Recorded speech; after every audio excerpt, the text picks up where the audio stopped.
Arthur Ashe passed away in February. Jim Valvano was sick with cancer.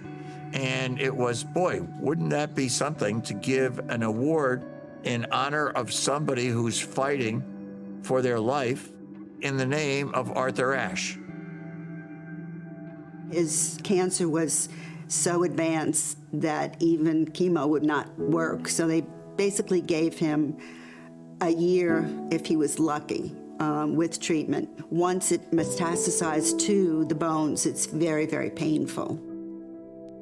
His body kind of grew weaker, but his spirit seemed to take flight.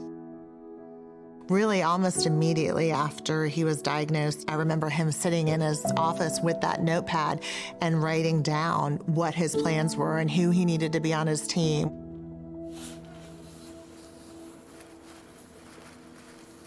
This is something that Jim did.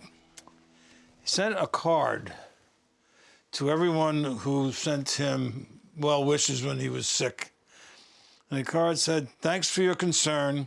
Please accept the enclosed card and become a member of Victories. God bless you, Jim V." Now, Victories is my brother's acronym for Valvano's incredible cancer team of really important, extraordinary stars, Victories. He was right at Duke Hospital, and I'd say 2 or 3 times a week I would go there at night, and they were emotional nights, not crying, laughing a lot of times. And he would kick everybody out of the room, and the two of us would just talk. You know, he would be Jim, and then he would be serious also. And he would talk about the frustration he felt in that there was no cure for his cancer. When he was sick, he was like the Pied Piper. He was walking around the hospital, going in and out of rooms. And he went into a lab, and a guy was working. He said, "Hey, Coach." And so Jim says, "How you doing, Doc?" He says, "It's funny you walk in right now." He said, "Why?" He said, "Because I'm actually doing some experiments on the kind of cancer you have." He was like, "Wow, it's exciting." He said, "I think we're really on to some good stuff here." He says over his shoulder, "Boy, I sure hope I can get it done by the end of the month." Jim was like a little startled, like, "What does that mean? You trying to tell me, like, you know, we're up against the deadline for me?" He said, "The money runs out." He said, "I'm out of here." He said, "You're kidding. You're on the cusp of this great research." And he said, "If you run out of money, you run out of money." He was like, "We got to find a way to get these scientists money so they can get these ideas out to the next level." And he found that only 1 out of 6 researchers were funded to find cures. And he said, what if one of those 5 that didn't, they could find a cure for mine? And that's where his idea came to start a foundation to fund research so that nobody would feel like he felt during that time, a frustration of, you know, there is no cure.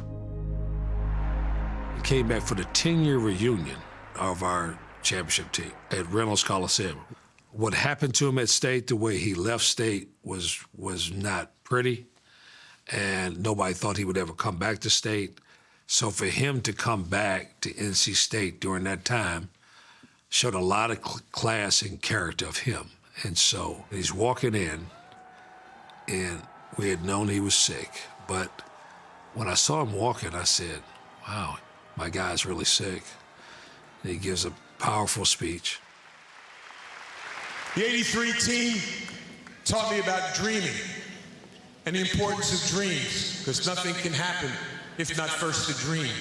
If you have someone with a dream, if you have a motivated person with a dream and a goal and a vision, if you have someone who never gives up, who has great hope, and that team taught me the persistence, the idea of never, ever quitting.